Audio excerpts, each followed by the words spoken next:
Friends welcome back to my channel the shining star और आमार मुखेर अवस्था देखो এটা নিয়ে ভিডিওটা আমি শুরু করে দিয়েছি কেননা আর সময়ও কম আর ফেস প্যাকটা লাগিয়ে নিয়েছি ঠিক আছে।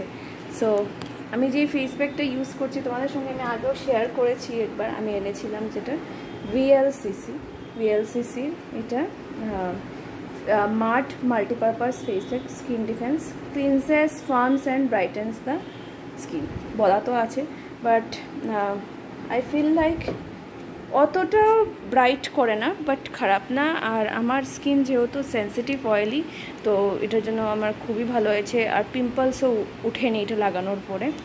সো আজকে হলো গিয়ে দ্য ডে আমি ডক্টরের সঙ্গে অ্যাপয়েন্টমেন্ট নিয়েছি, আজকে যাব ফাইনাল ডেট ডেলিভারির আনতে। সো ভীষণ একটা টেন্স ভাব তো আছেই, আর আজকে আমি ছুটিই নিয়ে নিয়েছি স্কুল থেকে, কেননা আগে যেরকম স্কুল থেকে এসে দৌড়ে শিলচর যাওয়াটা আমার জন্য খুব নর্মাল ব্যাপার ছিল। 15 মিনিটেও রেডি হয়ে বা আধা ঘন্টায় রেডি হয়ে চলে গেছি। এখন আর সেই 9 মান্থ শুরু হওয়ার পরে এটা স্টেমিনা নেই। 9 মান্থ যে আমি কাটিয়েছি, অনেকেই বলেছে যে তুমি কীভাবে স্কুল করলে বা কী করলে, বাট আমি বলবো আমি আমার মনের জোর যতটুক ছিল সেটা দিয়েই আমি কাটিয়েছি। আর এখন যেটা প্রবলেম হচ্ছে, এখন কিছু কিছু প্রবলেম শুরু হয়ে গেছে, আর কিছু কিছু আমার টেন্সও লাগে, কেননা হঠাৎ যদি কিছু একটা হয় স্কুলে পট করে আমি যাব কীভাবে। আর আমার হসপিটালটা, আমার যদি হাইলাকান্দি থাকতো আমার হসপিটালটা, আমি মনে হতো যে পট করে তো আমি at least medical check up emergency কিছু একটা পাবো, বাট যেহেতু এখানে না, তো একটা টেন্সের ব্যাপার থেকেই যায়। তো এখানে সব বেবির জিনিসপত্র রয়েছে, আজকে অনেকটা জিনিস ওয়াশ করে নিয়েছি আমরা, আর এখানেও অনেক জিনিস দিয়েছি, এখনও শুকানো চলছে। আর এগুলো ডেটল দিয়ে টোটালি ওয়াশ করে নিয়েছি, ফার্স্ট ওয়াশ, কেননা অনলাইন থেকে এনেছি, অনেক মানুষ তো ধরাধরি করেছে, তো সেই জন্য সব করে নিয়েছি। আর আজকে রোদও ভালো দিয়েছে, তাই আমার কাজটাও হয়ে গেছে।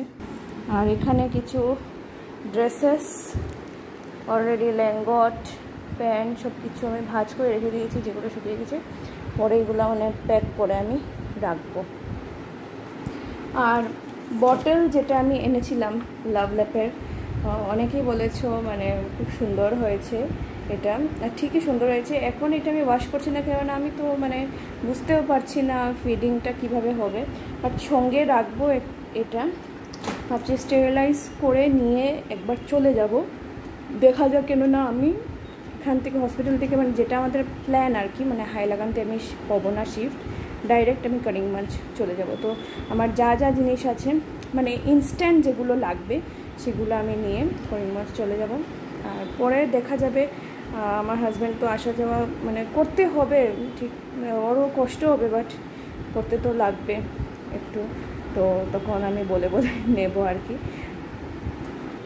আর আজকে প্রচুর রোদ দিয়েছে, সো সব কাপড় জামা যা যা আছে সব ধুয়ে নিয়েছি একবারে।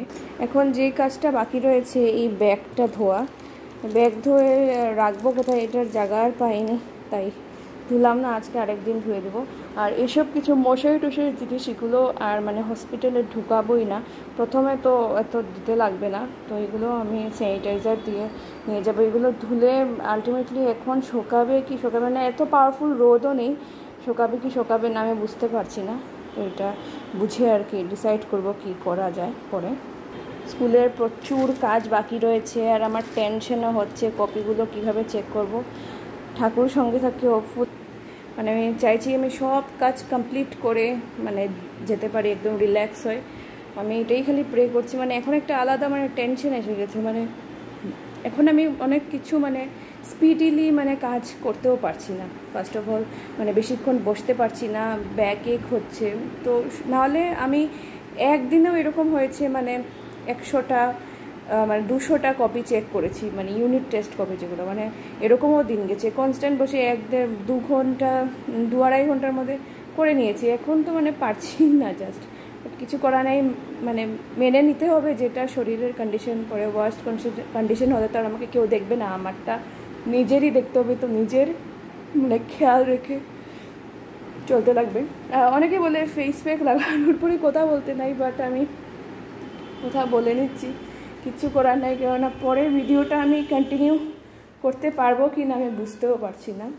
সো এখন আগে করে নিই মুখটা।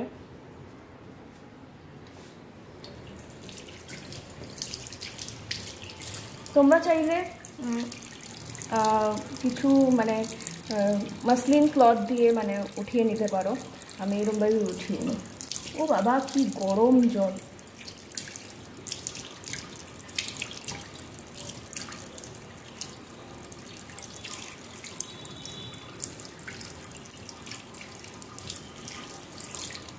পুরা ভূত লাগছে। তো চলো মুখটা ভালো করে ধুয়ে নিই। জলই শেষ হয়ে গেল, এখন আমি আবার বলতে লাগবে, মেশিনটা চালাতে লাগবে। সো আধাই ওয়াশ করেছি, অনেকটা দেখো মানে অয়েলগুলো যেগুলো থাকে সব ক্লিন আপ হয়ে গেছে, তো একটা ফ্রেশনেস লাগে। বাট অ্যাকচুয়ালি আমি যেটা মানে বলবো, আমার স্কিন কন্ডিশন প্রেগনেন্সিতে মানে পিম্পলস হয়নি, বাট একদমই গ্লো চলে গেছে। আর ভীষণ এইসব জায়গায় ভীষণ কালো কালো একটা প্যাচেস পড়েছে। আমি ভাবতাম এগুলো নোংরা কিছু একটা হবে, আমি মানে ধুন্দল যে থাকে ওইটা দিয়ে ঘষিয়েছি, কিন্তু যায়নি। 2 দিন পরে পরেই দেখা গেছে একটা ব্ল্যাক প্যাচের মতো পড়ছে।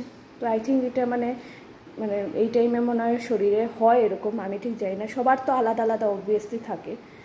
আমি যেটা ফিল করেছি, তো প্রথমে না খুব ডিপ্রেশন লাগতো, বাট এখন অ্যাকসেপ্ট করে নিয়েছি, কিছু করার নেই। আর নেক্সট যেগুলো দিন আসবে এগুলো যে কতটুকু ওয়ার্স্ট হবে আমি তো জানি না, বাট মানে সব কিছুর জন্যই মানে রেডি হয়ে থাকছি।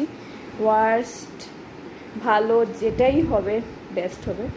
সো এখন স্নান টান করে নিই, তারপরে তোমাদের সঙ্গে শেয়ার করবো আমি কী ড্রেস পরে আজকে যাব।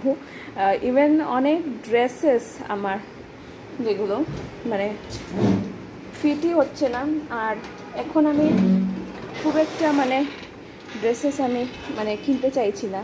মানে কিছু ম্যাক্সি কিনেছি, অনলাইনে আমি ম্যাক্সি ড্রেস কিনেছিলাম, বাট কোয়ালিটি আমার এত ওয়ার্স্ট লেগেছে। 500 রুপিসে অনেক ওয়ার্স্ট লেগেছে। এর থেকে বলছি 500 রুপিসে আমি যদি ম্যাক্সি কিনে এটাই আমার জন্য বেটার হবে। এগুলো তো রেডি করে রেখেছি, বাট এগুলো তো ঘরের জন্য, বাইরের জন্য তো অবভিয়াসলি আর কিনিনি। কেননা আলটিমেটলি দেখো মানে সাইজেস তো ডিক্রিজ হবেই হবে, সবাই যেটা বলেন। তো এই জন্য আমি এগুলোর মধ্যে বেশি পয়সা মানে ওয়েস্ট করিনি, বাট তবু অনেক জিনিস কেনা হয়েছে। এখন 5 মান্থের সময় যেগুলো কেনা হয়েছিল, এখন 9 মান্থে এগুলো আমি পড়তেই পারছি না। তো মানে একদম বেকার, মানে পড়তে পারবো এই সময়, যেরকম ডক্টরের কাছে যাওয়ার সময় স্কুলে তো শাড়ি পরে চলে যাচ্ছি, ডক্টরের কাছে শাড়ি তো সবসময় একদমই পরতে ভালো লাগে না। বাট শাড়ি একটা এমন জিনিস আমি এখন ফিল করেছি, মানে খরচাটা কম হবে প্রেগনেন্সিতে তোমার, মানে শাড়িটা মানে সবসময় তুমি পরতে পারবে, রাইট?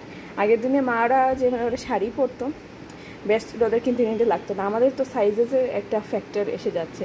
তো যাই হোক, এখানে কিছুটা গুছিয়েছি আমি, এই জায়গাটা একটু লন্ডভন্ড হয়ে গেছে, আর এই নিচের জায়গাটা আমার গোছানোর বাকি। মানে ভেবেছি এই জায়গাটার মধ্যে কিছু আমি বেবির জিনিস যদি রাখতে পারি পরের দিকে, মানে প্রথম তো আমি 2 months এরকম থাকবো না, তো পরে যাতে এসে আমার পট করে সুবিধা হয়ে রাখতে, এরকম একটা প্ল্যানিং আছে। কিছু কিছু জিনিস প্ল্যান করতে লাগে, আমরা জানি যে সবসময় প্ল্যান করা জিনিস সাকসেস হয় না, বাট কিছু জিনিস প্ল্যান করে রেখে দিলে ভালো, পরে দেখা যাবে, হলে হবে, নাইলে নেই আর কি, কিছু করা নেই। ওকে, সো দেখা হবে আবার একটু পরে তোমাদের সঙ্গে।